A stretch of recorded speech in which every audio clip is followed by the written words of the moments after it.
নমস্কার বন্ধুরা, আবারও চলে এলাম আমার রান্নাঘরে একটা নতুন রেসিপি তোমাদের সঙ্গে শেয়ার করবো বলে। প্রচণ্ড গরম, আর এই গরমে কিছুই ভালো লাগছিল না, তাই আজকে সকালবেলাতে একটু বাদাম ভিজিয়ে দিয়েছিলাম বাদাম লস্যি করবো বলে। আর বাড়িতে টক দই তো থাকেই, কারণ আমি টক দই বাড়িতেই জমাই। তো বাদামের চোকাগুলো ভালো করে ছাড়িয়ে নিয়েছি, অল্প কিছুটা গায়ে লেগে আছে, ওতে কোনো অসুবিধা হবে না। তো এইবার ওই বাদামগুলোকে আমি একটা মিক্সির মধ্যে হালকাভাবে বেটে নেব। আর এদিকে টক দইয়েরটা পরিমাণ আছে 500 গ্রাম মতো।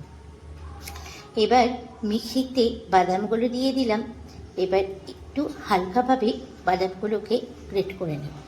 দেখতেই পাচ্ছ, এবার একটা পাত্রের মধ্যে পুরো বাদামটাকে ভালো করে ঢেলে আমি পাত্রটা সরিয়ে রাখলাম।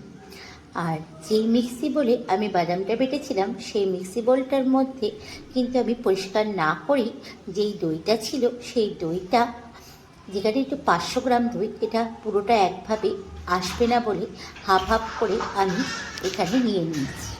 আর এখানে আমি 2 চামচ মতো, একটা হাতা চামচের 2 চামচ মতো চিনি দিয়েছি। 500 গ্রাম দই আছে, দইটা অনেকটা, ওই কারণের জন্য। এইবার আমি এই মিক্সিতে ভালো করে এটাকে ফাটিয়ে নেব। তারপরে বাদবাকি যে দইটা ছিল, সেই দইটা আমি এর মধ্যে দিয়ে দেব। আর এখানে চিনির পরিমাণটা একটু কম দিলাম। আর এখানে কিন্তু আমি একটা জিনিস যোগ করছি, সেটা হচ্ছে ভাজা গুঁড়ো মশলা, মানে হচ্ছে জিরে গুঁড়ো। কারণ যেহেতু আমি রায়তা খাই, সেহেতু জিরে গুঁড়োটা সবসময় আমার বাড়িতে অ্যাভেলেবেল থাকে। এটা কিন্তু পুরোটাই তোমাদের নিজস্ব ব্যাপার। আমি যেহেতু একটু চটপাটা খেতে ভালোবাসি, সেহেতু আমি এটা দিয়ে দিলাম, তোমরা না দিলেও চলবে। এবার দেখো, ভালো করে এটা একটা বোলের মধ্যে ঢেলে ভালো করে মিশিয়ে নিলাম। আর দেখতে কতটা সুন্দর হয়েছে। এইবার যে বাদামটা ছিল, সেই বাদামটা এর মধ্যে দিয়ে দেব। আর ভালো করে সব শুদ্ধ দইয়ের সঙ্গে মিশিয়ে নিই। কিন্তু পুরো বাদামটা আমি এখানে দিলাম না, 1 চামচ মতো বাদাম কিন্তু আমি আলাদা করে সরিয়ে রেখেছি। কারণ যেহেতু বাদাম লস্যি, বাদামের ভাগটা একটু বেশি থাকলে খেতে খুব ভালো লাগে। এবার ভালো করে মিশিয়ে নেব। আর গরমে এরকম ঠান্ডা ঠান্ডা লস্যি পেলে তো আর কিছু চাই না। এবার একটা গ্লাস নিয়ে নিয়েছি, আর গ্লাসের মধ্যে এটাকে সার্ভ করে নিচ্ছি।